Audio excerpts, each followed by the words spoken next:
All right, welcome guys to the Let Me Clear My Throat podcast. I'm your host Mike with my guest Greg Rufus from GR Productions. Continuing our breakdown with the NFC. This today being the NFC South, we're going to potentially do the South and the West, but uh, Mhm. for right now, at this very moment, we're going to stick with the NFC South. And Greg, when we think about the NFC South, what are some things that you think of? How would you describe the NFC South? Trying to be as patient. I'm trying to be respectful as I possibly can, but it's the worst division in football. I think it's lackluster. It's not that great. I mean, it's mediocre. It's just Mm. mediocre to me. Yeah, I think to me it's a toss up. It's a toss up. I think it can be competitive, but it's like 50% good and 50% bad. So, there's a Hmm. whole lot of rebuilding teams going on, teams within the division. Talking about Atlanta, Tampa Bay, Carolina, Hmm. and New Orleans. So obviously Carolina and New Orleans are kind of in a rebuild phase, whereas Tampa Bay and Atlanta are a little ahead of the curve as far as inside of that division. So I'd say it's like 50-50, toss up between those two teams.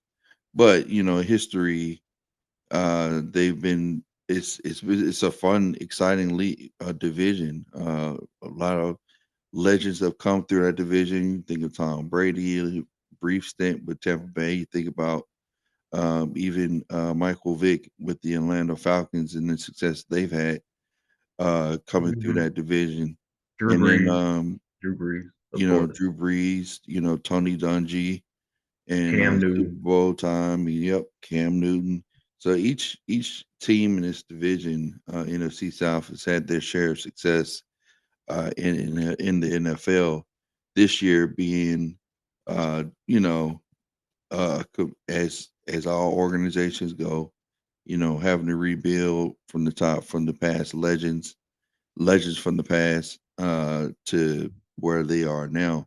So Hmm. offensively, who do you believe will have a breakout year, um, player wise? Who are you looking forward to?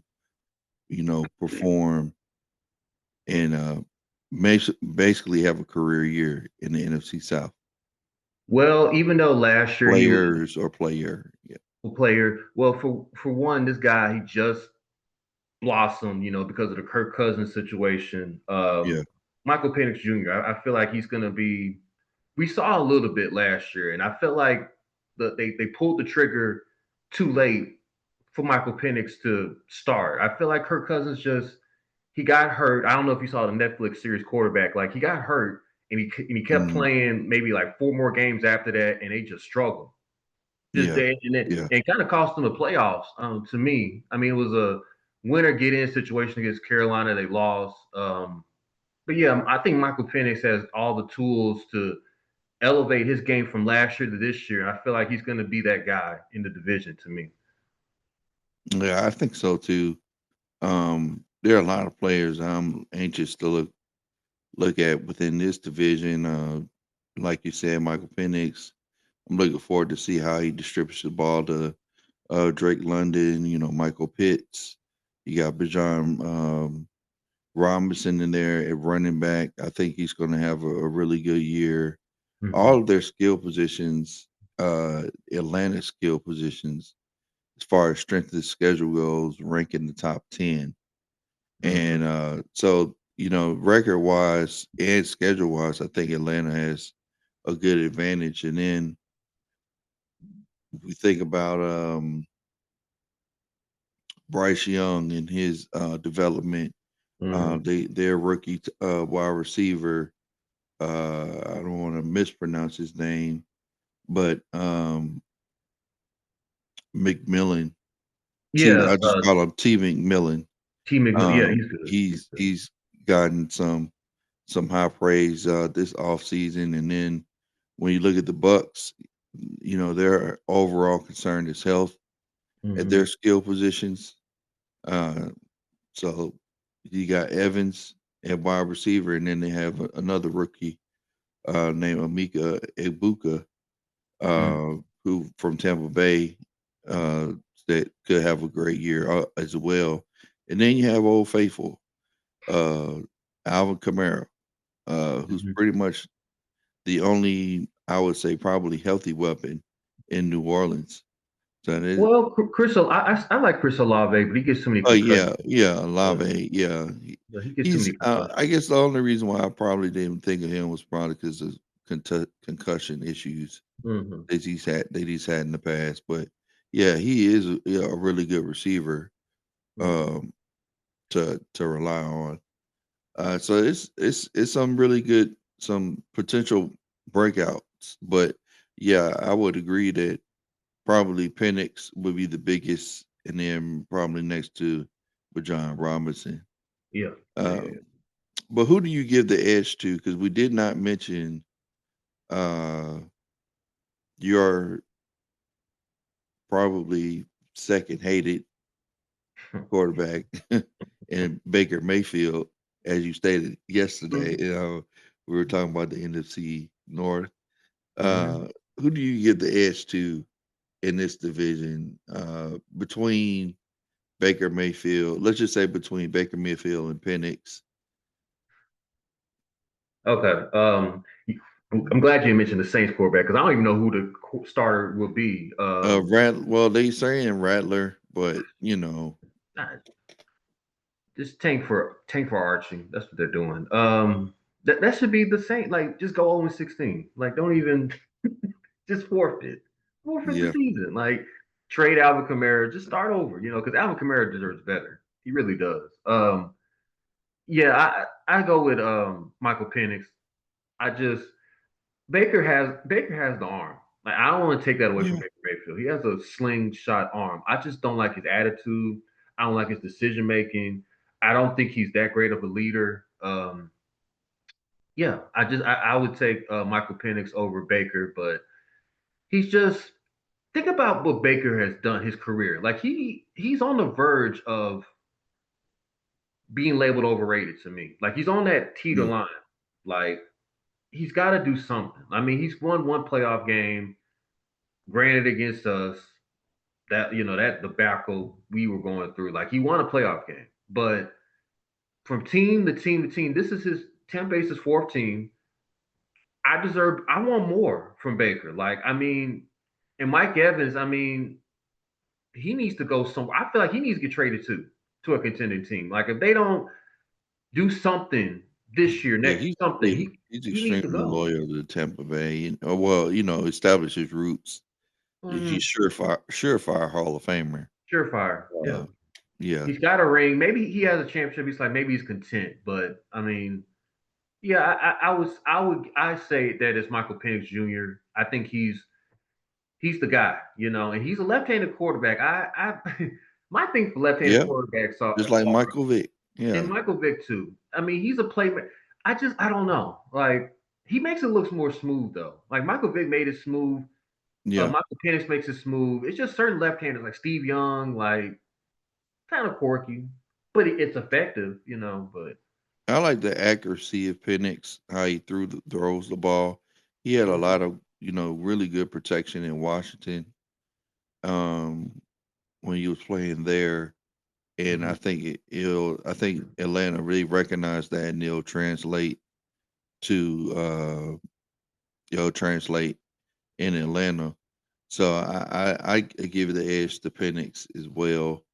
Uh, what do you think the Falcons should do with Kirk Cousins? And if they decide to trade him, what do you think he'd be a great fit? New Orleans. Yeah, Um, I had them high on the list too. I, but like, Carolina. you think about teams that really need a quarterback.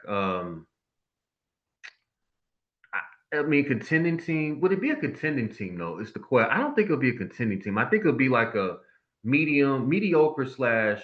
bottom feeder type of team that really just needs a quarterback. I don't think contending teams need I Kirk don't Cousins. know though. Maybe I mean, if you're talking about a quarterback that can let's get you over the top, that you're confident in as far as like throwing the ball down the field. Like I think of Miami. I mean, Kirk Cousins is like probably the best backup Yeah, and in that's the and that's the league key by word. far. Yeah, backup, but starter, I don't So know. Like for a yeah, contending team, I don't know, and that's for a why I contending kind of team, yeah, that'd be tough. I don't yeah, like maybe you can make the case for Indiana, uh, because I think he will be better than Daniel Jones at least, and Anthony and Richardson. Richardson. Right, right, right. But I mean, there like you said, is a lot of quarterback needy league, quarterback needy uh teams. New Orleans being one of them.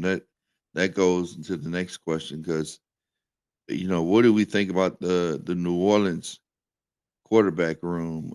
With the ninth pick, they selected an offensive tackle. With the second round, at pick Hmm. 40, they picked Tyler Saul from Louisville, and then they picked the defensive tackle, and then they picked a safety, and then they had to pick 112 and 131.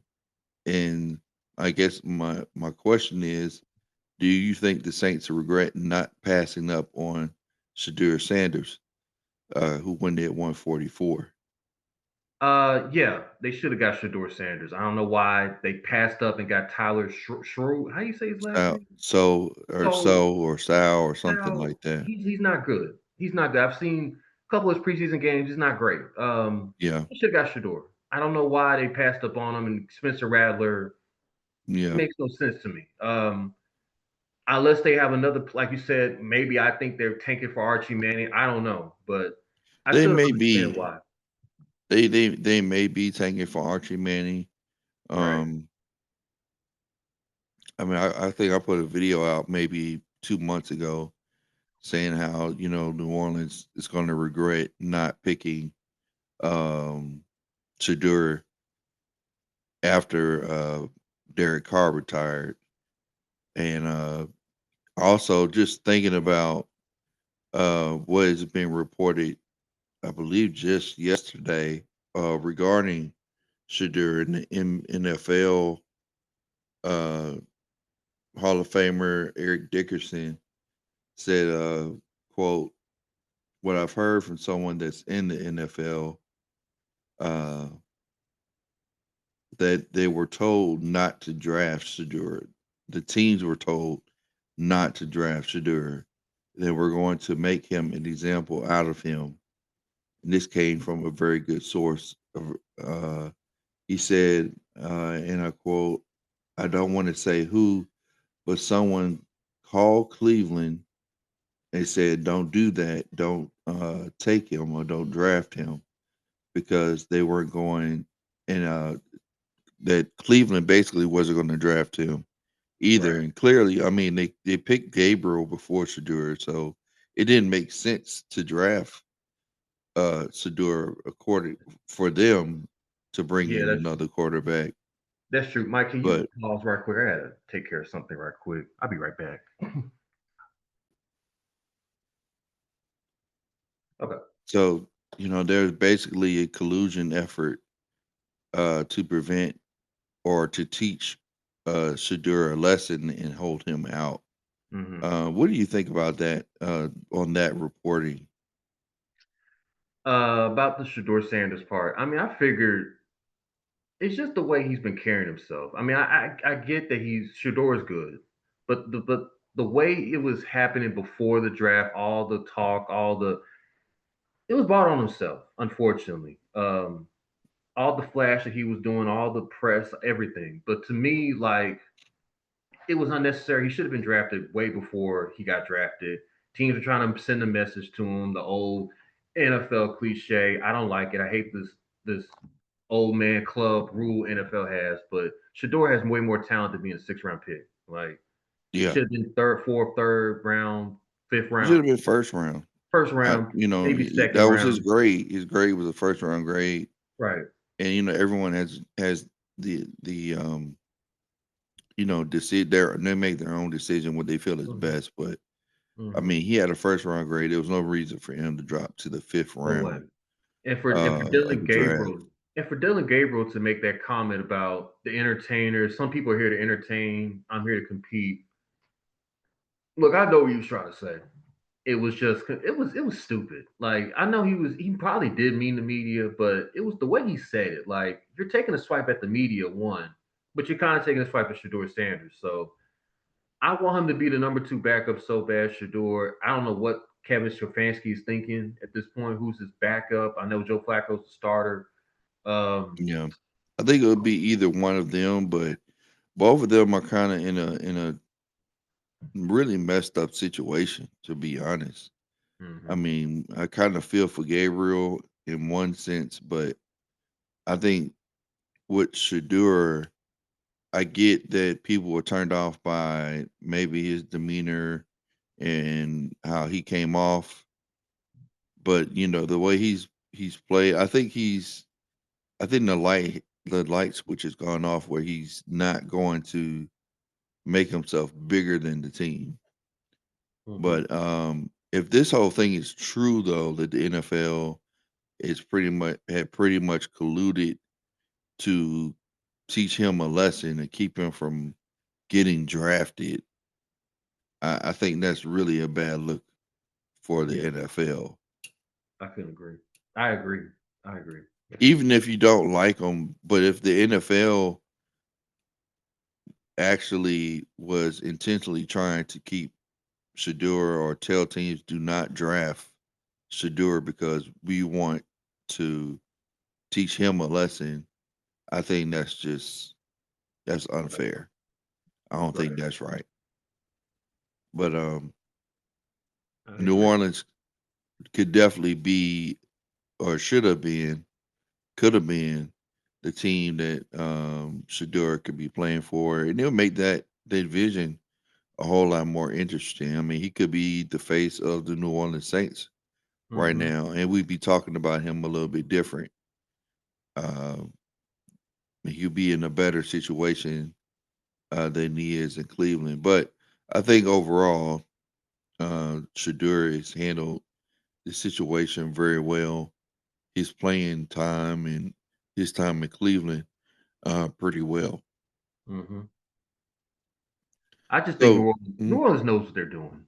Plain and simple, they know what they're doing. They're trying to tank for yeah, Archie Manning. I mean, and they better. I yeah, think the Saints better just be cheering that Texas wins the championship because if Texas wins the championship, Archie's gonna declare for the draft. So the Saints, I think, behind their jersey should have Texas gear on and hope that the Texas Longhorns wins the championship this year, and that the hype is real about the Texas Longhorns it because their makes first game sense. is Ohio State, and we're gonna find out quickly if Texas is for real or not. Like, Yeah, it makes sense for New Orleans to tank for Archie Manning because I mean the first couple of picks in their draft last year were guys from Texas, and so I kind of expect that to continue for next year's draft. If they get the number one pick, they're gonna do all. They're gonna most likely draft Archie Manning and uh, mhm. pick some of his teammates from Texas. On the defensive side of the ball, who would you say would be your favorite within this division? um, I'm gonna Any go defensive standouts? defensive standouts for me. Carolina, they got so many defensive backs. I forgot. Is it Horn, the cornerback for the Carolina Horn, or one of those? You Their talking about cornerbacks. J.C. Horn? J.C. Horn. Yeah, I go with him. Um, he's a great. He's one of the best lockdown corners in the league. Behind him and the Broncos corner, who's slipping my mind right now. Patrick Surtain. Yeah, yeah, like him. Quinyon Mitchell. They're just top notch cornerbacks, and so I would go with the Carolina Panthers corner as one of my guys. And their defensive end or linebacker, he's Burns. Well, he's not. He's not. He's with the Giants. Never mind. He got traded to Where the Saints last year. for He which was team? good. Burns, but he's with the Giants now, right? Oh, He's with the Giants. So, uh, there's I a couple. I think that go, go, we got go ahead. Cameron Jordan, Yeah, yeah, who's yeah. been a mainstay in New Mm-hmm. Orleans. Uh, Defensively, uh, I think the Buccaneers are probably the better team. Mm-hmm. I think it's probably an even match between Atlanta and Tampa Bay actually. But Tampa Now, Bay, I mean, they got Antoine Winfield, who's a good safety. The Atlanta Falcons, they got Jesse Bates, who's an All Pro. Vita Vea, Vita, Um, Vita Vea, my guy. yeah, they got New Orleans. They got Demario Davis, Mm-hmm. who's a stud linebacker, and then defensive line. Derek Brown. There's some really good defense. Vea from Tampa Bay, Mm-hmm. Garrett Jarrett. Mm-hmm. There's some good defensive backs and good defensive tackles, defensive linemen Mm-hmm. within this division. They're gonna provide the division when they face each other some a challenge. Who Yeah, do you I think agree. is facing the most pressure, player coach wise? I mentioned at the top Baker. Also, I would Okay, throw in Todd Bowles as well. He's a great defensive mind. He's one of the best. I guess that's why Tampa Bay has one of the best defenses because of Todd Bowles. But um, he's got to win something. I don't know. I mean, Todd. I don't know what their expectation is in Tampa Bay, but you look at all the other coaches, like the Carolina coach that just got the Saints coach, our former offensive coordinator Zach. He's with New Orleans and Atlanta with Raheem Morris. yeah, I have Um, Raheem Morris as the one that has the most pressure, only under Tom Brady. because Okay. I think he has the best team within that division, Yeah. and I think they're going to be expected to be the favorite or should be the favorite to win. I think most people believe that Tampa Bay is going to get there, but I think they have too many health concerns, in my opinion. So I would say the pressure's on Raheem Morris. Hmm. To this is the year that Atlanta rises and fly Falcons fly, and I you remember. I know heard that in a long su- time. surprise a lot of people within the NFC. Hmm. Um, I'm not sure how competitive Carolina can be this year. Obviously we think that um, New Orleans is in take mode, but Carolina, I don't really see them winning that I many see them more than fighting. 7 games, I maybe see them six fighting. games. Yeah, 7, 8. I see them fighting. I think Bryce Young learned something with from it was Andy Dalton that took over, right? Andy Dalton. Yeah, Yeah, yeah. he learned something from Andy Dalton. There's a rumor out there. This is crazy, but Andy Dalton, I think, had a car accident last year, and Bryce Young was inserted back after Andy Oh Dalton took yeah, based over. off. Yeah. They're saying that the person hit the car that hit him with the car was Bryce Young. Oh, I'm sorry, I just it's not true. I just was. I mean, I think the outlook for Carolina. I mean, uh, honestly, I mean, as far as them being competitive, I think they're building something great.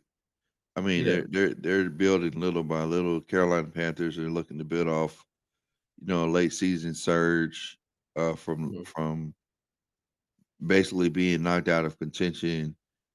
Bryce Young stepping in there. Um, I mean, they got some their new weapons. They got Renfro.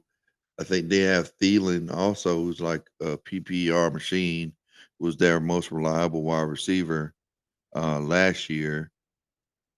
So they're trying to do something You're right. in Carolina. I think they can show improvement. It may be 2 or 3 years down the line. Maybe Bryce Young is there. Maybe he uh, is moved on. Maybe they have a new quarterback in there, but Carolina, they can be competitive at least in the moment. They're Hmm. going to develop a lot of their young guys now, uh, and hopefully they can stick around to potentially making it being in the conversation in the playoff, maybe Yeah. 2 or 3 years from now. But how far do you think Tampa Bay can go? What's your overall outlook for Tampa Bay this season? Uh, I don't. I think they'll just be 8-9, 9-8. I don't think they could get above 10 wins.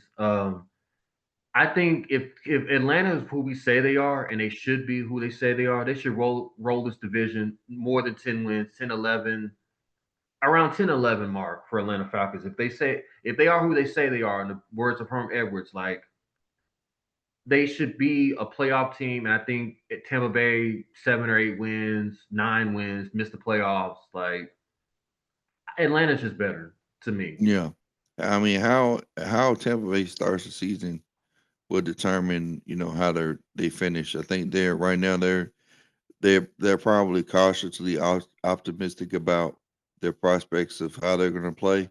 They have a Hmm. lot of injuries.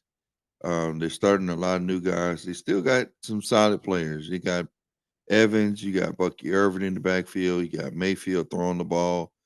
They got Hassan Riddick on defense, Vea, Winfield. They have some guys. They got some dogs in place, but how they start the season kind of will determine how they finish. Right. And Right. within that division, it's going to be tight.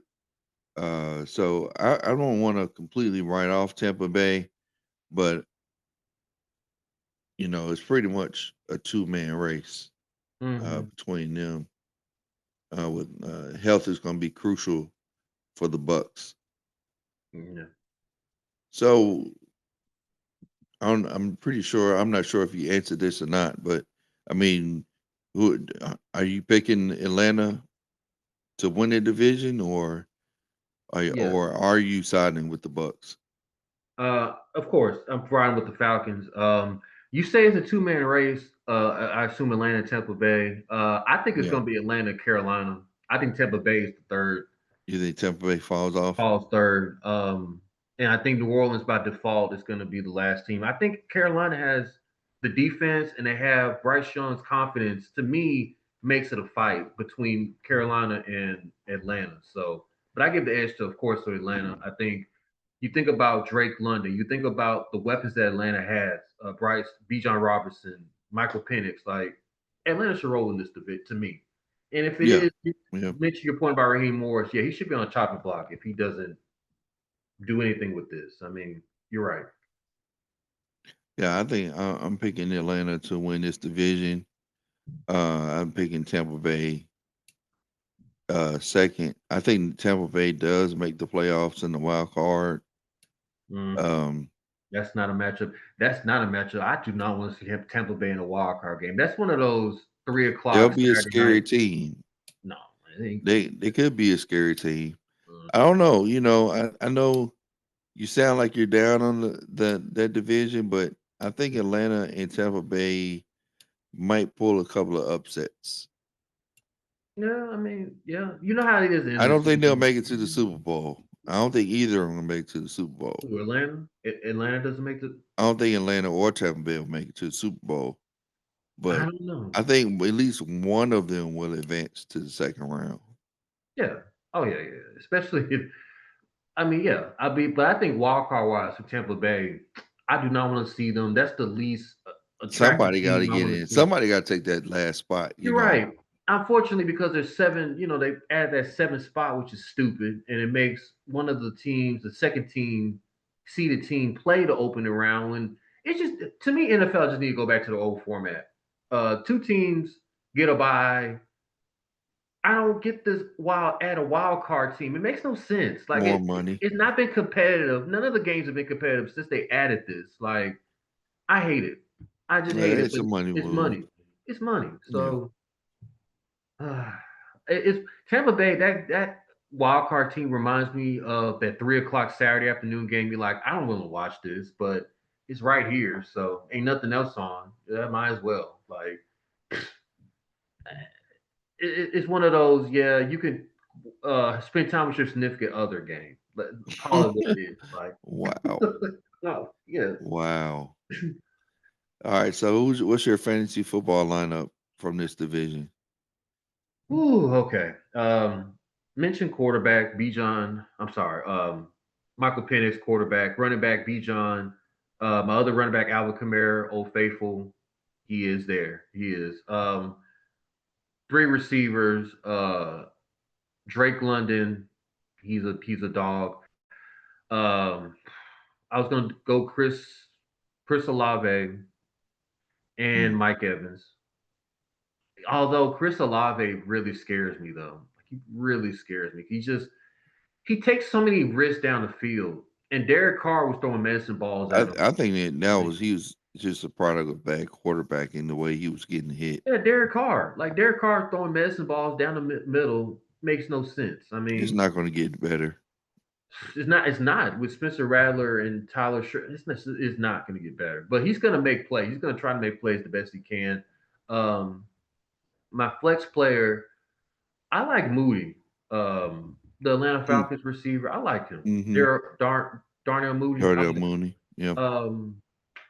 I would go with him. I know McMillan probably needs to be the flex, but Darnell Moody in opportunities can make plays, and he was like top 15. He was in that range, top 10, 15 receiver. So I'll go with Yeah. Darnell Moody. Tight end. I'm not really familiar. Well, I mean by default, Kyle Pitts, but I just I've been Ivan's burned with good Kyle for the Pitts. bucket from the Bucks. He's Uh, probably not the first. He's not. He's yeah, not going to be all reliable, but yeah, but Kyle Pitts has burned me so many times in fantasy football. Like I yeah, drafted him three times, he's and he done has really absolutely just nothing. burnt me. Like, like Yeah. he's a burnt player, but he's still a talented guy. I'm waiting for him to develop into that, but he's still that guy. So I'll go Kyle Pitts. Defense, I would choose the Buccaneers, and kicker, Koo, the Atlanta Falcons kicker. Oh yeah. Yeah. Koo, yeah, He's Koo good. is that guy. Koo might be the best player on the team outside of Bijan and Michael Penix, but Yeah, I'd go Michael Penix, Bijan. mhm, Um, I would go Bucky Irving from Tampa Bay. Then I go Drake London, T. McMillan, the rookie.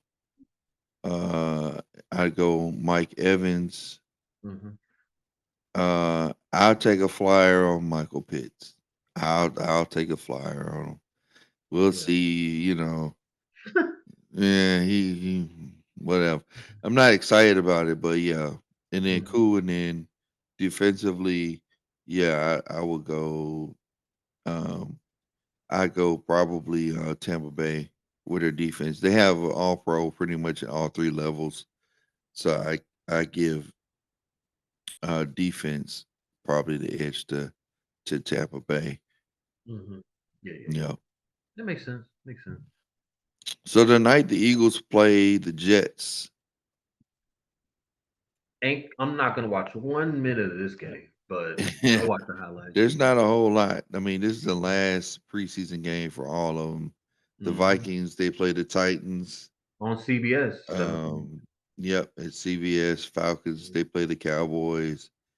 The Cowboys have pretty much dominated the headlines again this morning with the Stephen A. Interview on Jerry Jones and that whole conversation, which is very interesting to catch up on. And then he also got the Bears and Chiefs to round out the Friday night, and then Saturday it's going to be loaded with some preseason games as well. Everyone's going to be watching Cleveland play. I believe they're playing the Indianapolis Colts, and I think that's a noon game. But whoever Cleveland is playing, uh, is going to be highlighted. I think Mhm. they have Shadur as the third string quarterback, so I think the rotation will most likely go Flacco, Gabriel, and then Shadur. So we'll Mhm. see how that shakes. Uh, whether Shadur is cut or released. If I Mhm. were him, I'd probably either want to be traded or released to play somewhere else. But that wraps up the NFC South Mhm. division. Any last thoughts, words regarding this division?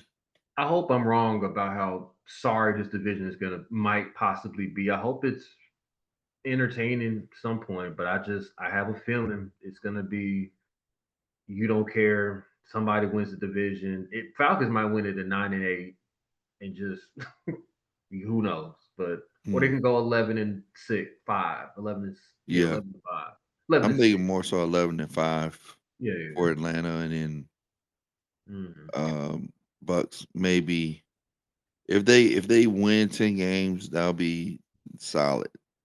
If it's a Yeah, big if. I agree. But that wraps up the NFC South.